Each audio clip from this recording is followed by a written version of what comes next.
ya venimos al mundo trayendo esa inclinación innata hacia el mal. Esa inclinación hacia el mal llamada naturaleza pecaminosa. Y es esa naturaleza pecaminosa que nos lleva a vivir separados de Dios. Ya con esa naturaleza, pues, nos deleita andar en nuestros propios caminos, hacer nuestra voluntad. Y entonces, para calmar la conciencia, venimos a la iglesia, pero continuamos separados de Dios, andando en nuestros propios caminos. No lo buscamos diariamente, no vivimos con Él una vida de comunión, vivimos solos.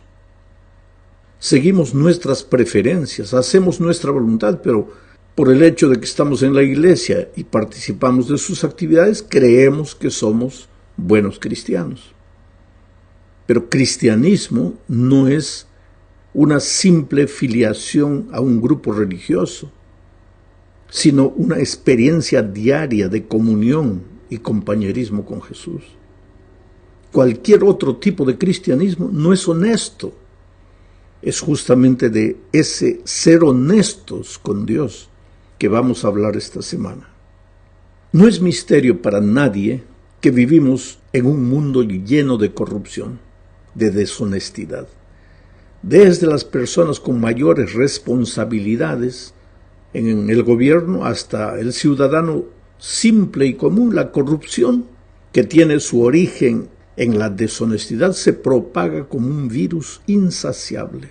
Nuestros gobiernos son corruptos, decimos, pero es fácil ver la paja en el ojo ajeno. Y sin embargo nos olvidamos que quienes elegimos a esos gobernantes corruptos somos nosotros.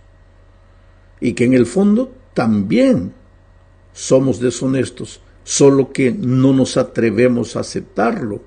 Nuestros actos de deshonestidad son calificados por nosotros mismos de pequeños, insignificantes, una manera diferente de ver las cosas. En fin, podrás decir, pero eso es allá en el mundo, pastor, donde las personas no conocen a Jesús. Sin embargo, la sierva de Dios, en el libro Testimonios para la Iglesia, tomo 4, página 304, dice lo siguiente: en todas nuestras filas se practica la falta de honradez, y esta es la causa de la tibieza que notamos en muchos de los que profesan creer la verdad. Estos no están relacionados con Cristo y están engañando sus propias almas. Mi hermano, esto es terrible. Ella habla de nuestras filas, entre comillas. Ella dice que los que profesan la verdad, se refiere a nosotros. Y finalmente dice, estos no están relacionados con Cristo y están engañando sus propias almas. Ahora te das cuenta cómo todo termina en la relación con Cristo. Si el problema de la deshonestidad es la falta de relación con Cristo, pues entonces la única solución es la renovación de esa relación perdida con Cristo. Es urgente devolvernos al Señor Jesús. Es urgente que aprendamos a vivir una vida de comunión y no simplemente de ir a la iglesia, sino de comunión diaria con Cristo. Porque la verdad es que estamos lejos de Dios. Podemos estar en la iglesia todos los sábados. Podemos decir que lo amamos, pero en realidad vivimos nuestra vida como nos conviene, andamos en nuestros propios caminos y no nos damos cuenta de lo que estamos haciendo. Así era con el pueblo de Dios en los tiempos pasados, y así es también hoy. Observa lo que Dios le decía a Israel en el pasado, porque Israel estaba presente todos los sábados en la iglesia, cumplía los mandamientos, en fin. Y sin embargo, mira lo que Dios dice en Malaquías capítulo 3, versículo 7. ¿Cómo está eso de que debemos devolvernos a ti? Porque el pueblo pregunta, cuando Dios dice, volved a mí, devolveos a mí, el pueblo pregunta, ¿cómo está eso de que debemos devolvernos a ti? Entonces el Señor se ve forzado a decirles lo que encontramos en el versículo 8. ¿Habrá quien pueda robarle a Dios? Pues ustedes me han robado. Y sin embargo dicen, ¿cómo está eso de que te hemos robado? Y ahí Dios responde, pues me han robado en sus diezmos y ofrendas. Te das cuenta que la deshonestidad con Dios es resultado del hecho de encontrarse lejos de Dios. Por eso Dios dice, volved a mí. Y la solución es traer pues a las personas de vuelta a los brazos de Jesús. Los diezmos son apenas una expresión de fidelidad, de honestidad. Se trata simplemente de devolverle a Dios lo que es de Dios. Por eso recibimos este consejo inspirado que está registrado en el libro Educación, página 139. No se extiende ninguna invitación a la gratitud o generosidad. Aquí está hablando de la devolución de los diezmos a Dios. Y dice, no se extiende ninguna invitación a la gratitud o generosidad. Es una cuestión de simple honradez. El diezmo pertenece al Señor y Él nos ordena que le devolvamos lo que le pertenece. Si la honradez es un principio esencial en los negocios, ¿no hemos de reconocer nuestra obligación hacia Dios? Es un asunto de comunión con Dios. Cuando estás bien con Dios, pues el carácter de Jesucristo se refleja en tu vida. ¿Y cuál es el aspecto que más destaca el carácter de Jesucristo? Dios amó al mundo de tal manera que entregó lo que era suyo. Como nosotros no entregaríamos lo que es de Dios, como no le devolveríamos lo que es de Dios. Vamos a la segunda parte del estudio. Para ser honestos con Dios debemos vivir una vida de fe. Fe es confianza. Cuando tú dices que tienes fe, lo que quieres decir es que confías en Dios. Abraham es un ejemplo de fe. Su vida fue una vida de fe, porque confió en Dios. Por ejemplo, cuando recibió la orden divina de salir de su tierra y dirigirse a una tierra que el Señor le mostraría, confió en Dios y obedeció sin saber a dónde Dios lo estaba llevando, porque confiaba en Dios. Simplemente se dejó llevar por Dios, confiaba en su palabra. En otra ocasión, cuando recibió la orden de sacrificar a su hijo Isaac, volvió a confiar en el Señor y simplemente obedeció. Creyó que aunque humanamente su hijo podría morir, en realidad no moriría, o tal vez resucitaría, o cualquier otra cosa, pero creyó, confió en el hecho de que Dios nunca le pediría algo que le hiciera daño. ¿Por qué? Porque lo amaba. Ahora yo te pregunto, ¿cómo entonces Dios permitiría o nos pediría que le devolviésemos el diezmo si eso nos haría mal? Claro que no. Pero el problema, porque muchas veces no somos fieles a Él, es la falta de confianza, la falta de fe. Esa falta de fe es el resultado de la falta de relacionamiento con Jesús. Porque ¿cómo podríamos confiar en Jesús si no lo conocemos? ¿Y cómo lo podríamos conocer si no lo buscamos diariamente, si no caminamos con Él, si no vivimos una vida de comunión con Él? Mi amigo, Jesús es la fuente de la fe. Tú quieres fe, deseas fe, anhelas fe, pues necesitas ir a Él.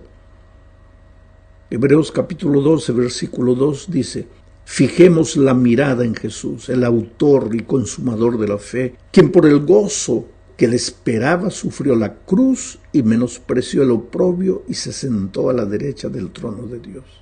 Fijemos la mirada en Jesús.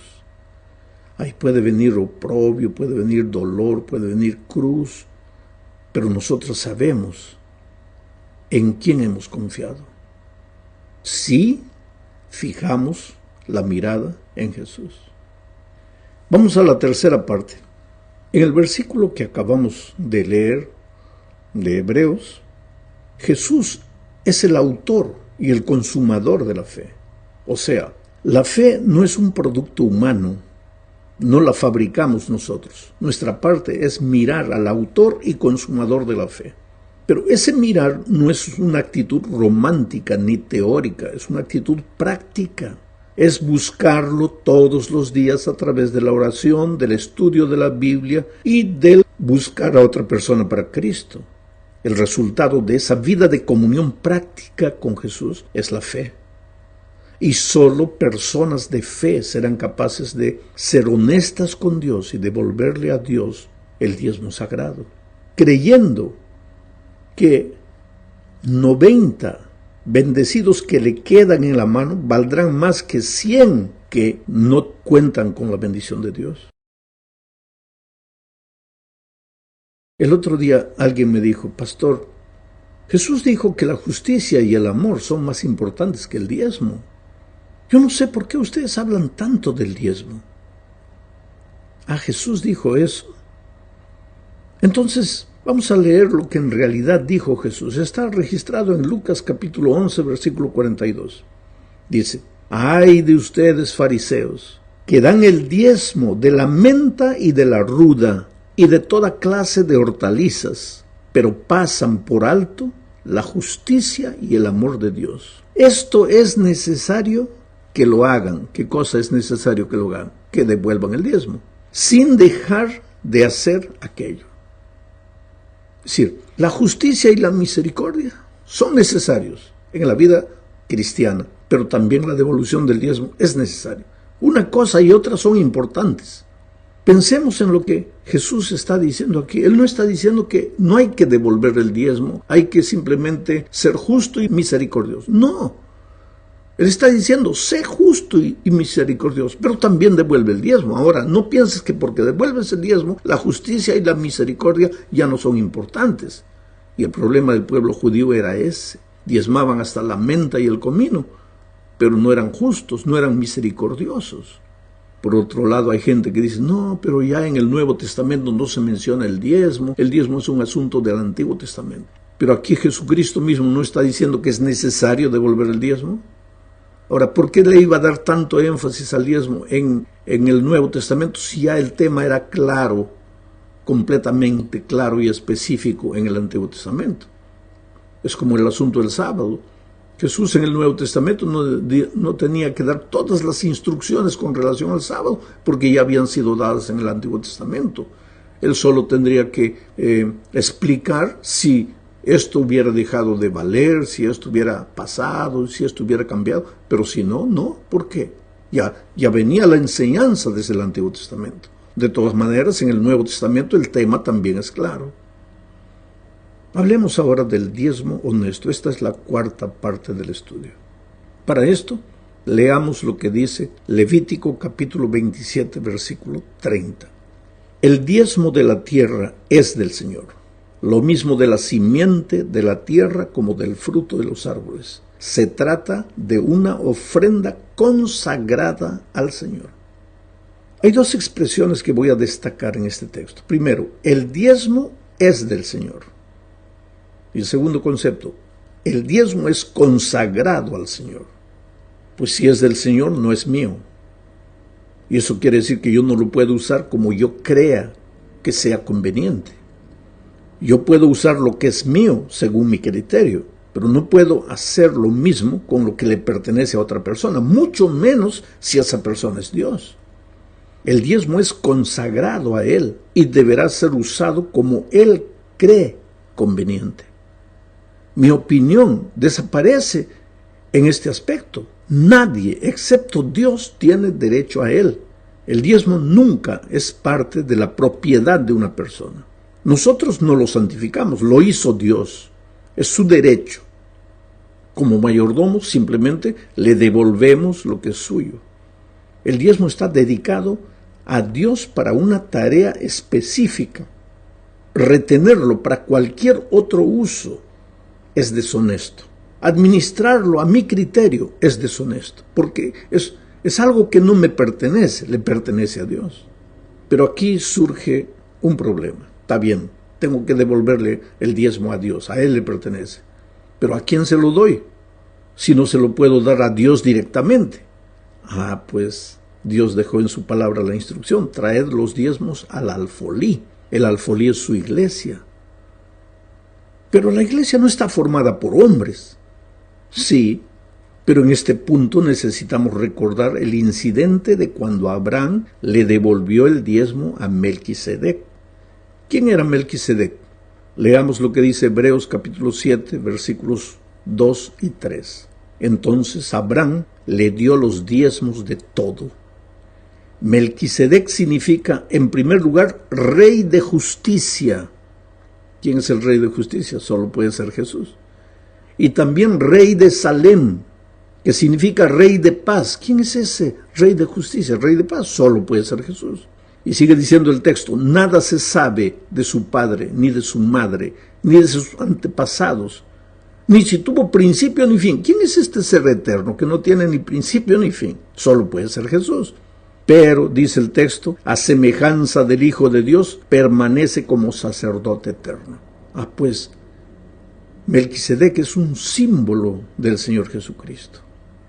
La respuesta es clara. Un símbolo del Señor Jesucristo. Pero observa lo que añade ahora el versículo 8. Dice, en este caso, los que reciben los diezmos son simples hombres. Pero en el hombre que recibe el diezmo, lo recibe Melquisedec, de quien se da testimonio de que vive. Lo que está queriendo decirle el escritor bíblico es que cuando devuelves el diezmo a la iglesia formada por simples hombres, en realidad se lo estás entregando al propio Jesús, simbolizado por Melquisedec en este caso. Llegamos al fin de este estudio, hablando de lo que necesita la Iglesia de Dios en nuestros días. En el mundo podemos observar cada día la ansiedad humana para vivir de acuerdo a lo que piensa que es mejor para ella. Nadie está preocupado en saber lo que Dios dice, sino qué es lo que dice fulano, qué es lo que dice sutano, qué es lo que yo creo. El peligro que la Iglesia corre es dejarse contaminar por esa manera de pensar.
Y creer que porque venimos a la iglesia una vez por semana ya somos buenos cristianos. Y si estamos a tiempo y participamos de alguna actividad, mejor todavía. Pero lo que nuestras lecciones están enfatizando es que no basta estar en la iglesia. Es necesario estar en Cristo. Él es la fuente de la verdadera vida. Si hoy decimos muchas veces que la iglesia necesita un reavivamiento, lo que estamos diciendo es que la iglesia necesita de una nueva vida. La iglesia está adormecida, soñolienta, agonizante, y solo Jesús, que es la propia vida, puede reavivarla. Si vamos a Él, viviremos el reavivamiento y enseguida la reforma. La sierva de Dios hace una diferencia clara entre reavivamiento y reforma. Servicio Cristiano, página 53, dice, reavivamiento y reforma.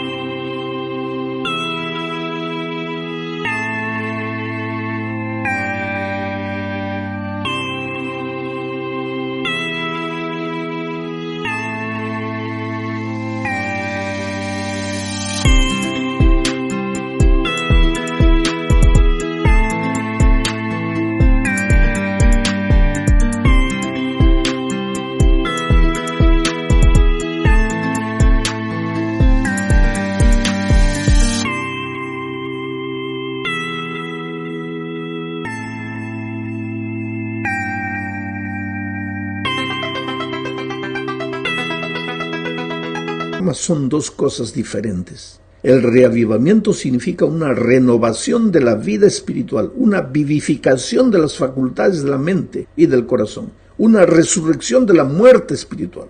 Reforma significa una reorganización, un cambio en las ideas y teorías, hábitos y prácticas. O sea, lo primero que necesita ocurrir en la iglesia antes de una reforma completa en su manera de vivir es revivir. La fidelidad en el diezmo no es el reavivamiento, es la reforma. Una iglesia no es reavivada porque es fiel en el diezmo, sino que devuelve el diezmo porque ha sido reavivada.